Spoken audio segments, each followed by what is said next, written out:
Hello, it's Scott Manley here, back with Elite Dangerous. Now, the developers have just pushed out a new point release, which rebalances combat and engineers and a few other things.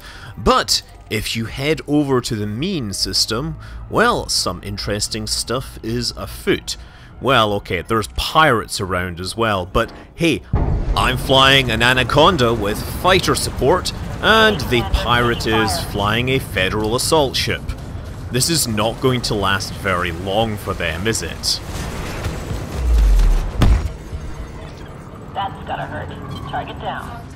Yeah, that is my fighter support. Anyway, yeah, if you dock at any station in this system, you will get a message from Ram Tah, the engineer. Now, Ram Tah, as well as being an engineer that does stuff to upgrade your equipment, he's also been involved in a recent community goal whereby he asked people to deliver data readings, data that was collected from the Guardian's ruins that is out about 250 light years from known space.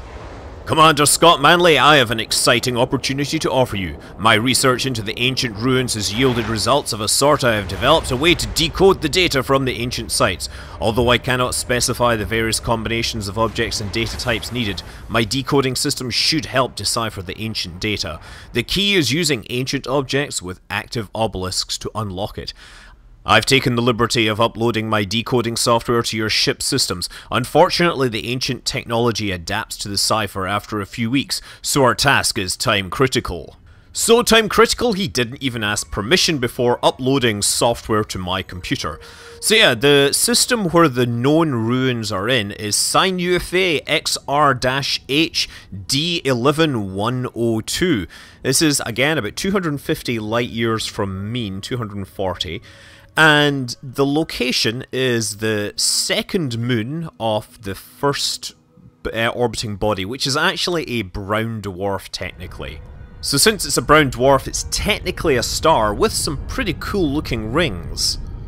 Now, if you remember, the way these ruins was discovered it was worth talking about, let's say, because the ruins were shown in the trailer for the Guardian's point release. That was 2.2.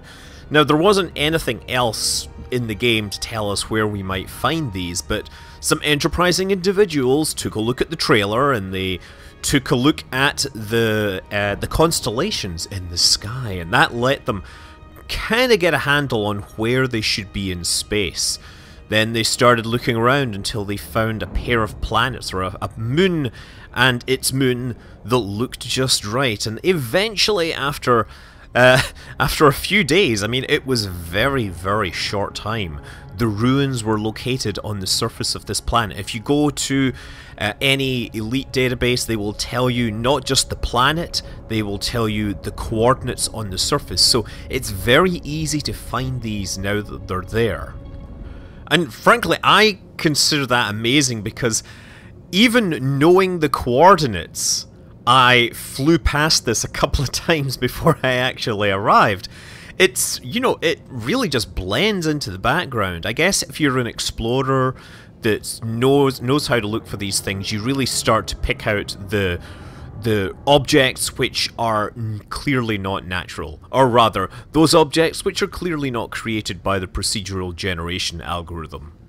Handcrafted monuments without a hint of randomness to them. Anyway, the site is sort of hexagonal shaped with a couple of circular structures. There's a whole bunch of monoliths all over the place, or obelisks they're called actually. They're laid out in various patterns. There is debris with interesting archaeological items all over the place. And yeah, as I said, since this place is well known, it's very, very popular. There are other players all over it, flying around, doing stuff in their rovers, trying to unlock the various secrets of it. Of course, that does kind of detract from the notion that this is some ancient abandoned site if there's players doing wheelies all over the place. So I decided that I would do most of this in solo or private, mostly because it let me reset the various obelisks after I'd activated them. So as my engineer friend explained, what you need to do is find these ancient objects, such as the ancient urn. you need to use your cargo scoop and put them on board. Now you can carry up to 2 tons of stuff on it, which apparently corresponds to 2 ancient items. Now, given that there are 6 different ancient items at the site, and you can pair those up, you can get 15 different combinations, I believe, and I think there's 15 different obelisks. So the number of different combinations of items and obelisks are quite high. And of course, as soon as the mission became obvious, people started exploring the site, investigating it, and of course cataloguing the results. So now if you go to the Canon research thread on the Frontier forums, they will tell you exactly where to look, so that you don't have this happen.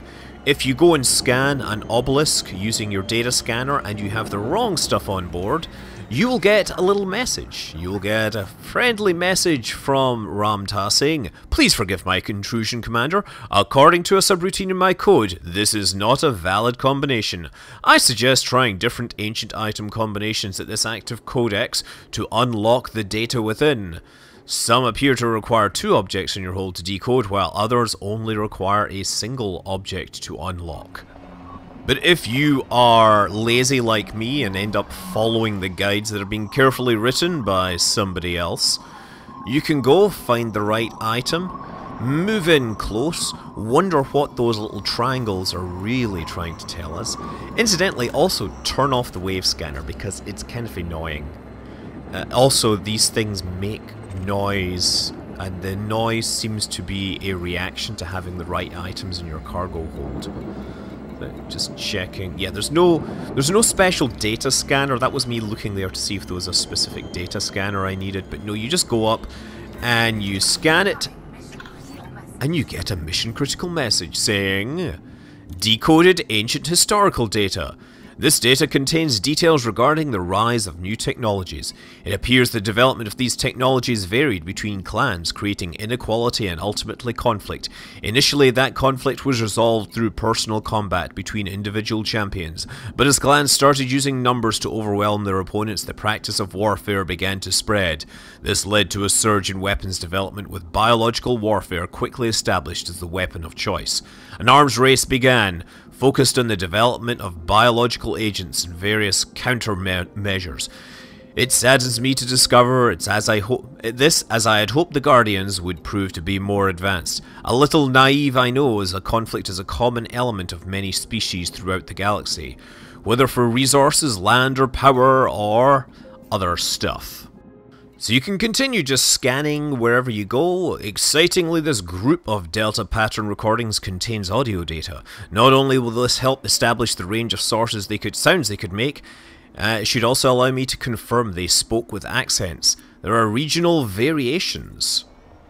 Now it appears that each piece of information comes in one of 5 categories, and each category appears to have a counter to tell us how many items there are in it. It looks like they all add up to 100, and each item you unlock gives you 1,000,000 credits from Ram Tah.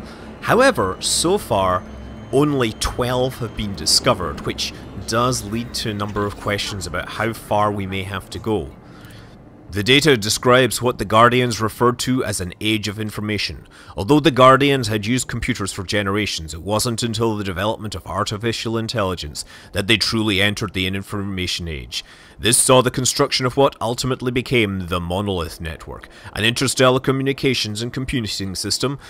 The network existed before the development of AI, but it was the creation of machine intelligence along with the development of neural implants that brought this network into the heart of the Guardians' society. So yeah, confirming that they are also interstellar, and therefore there are likely to be more sites to find. But the question of how to find those sites, that is currently open at this time. There has been no new trailers, no hints dropped by the developers. People are trying to decode this to find out more information. Perhaps there are clues. The data contains the most amazing revelation. It appears to be the key to tracing the origins of the language embedded in the glyph formats. It's almost as if the glyphs contained a form of version control that represented the glyphs' evolution, and that this has given me a glimpse into their history. These glyphs actually evolved from a form of sign language that the Guardians developed when hunting. The Guardians were originally pack hunters, and this sign language functioned as a stealthy means of communication. And indeed, the developers of Elite really do like their stealthy means of communication, embedding hidden messages into things for players to find. There are many mysteries that are slowly being revealed over time in the Elite universe. We don't really know how the Guardians relate to the recent alien spaceship encounters in the game. Maybe we'll find out more if we can unlock the data. Command of this data has proven vital in our attempts to understand the Guardians' technology. It appears the development of AI increased their technology very quickly. This sudden increase in computational ability, a result of the implants, allowed the AIs to adapt and eventually evolve true sentience. This sparked a technological singularity, a rapid advancement across the whole landscape of science and technology. Anyway, that was the last one that I unlocked. I didn't read them all, you can go and look online to see them. Now, every time you unlock one, you get 1 million credits, so it's reasonable to presume that there are 88 still out there to be found. The mission appears to have a time limit on it. Also, it does appear that everybody is sharing on it. It isn't just 100 million credits for the first person to figure out this giant chain of events.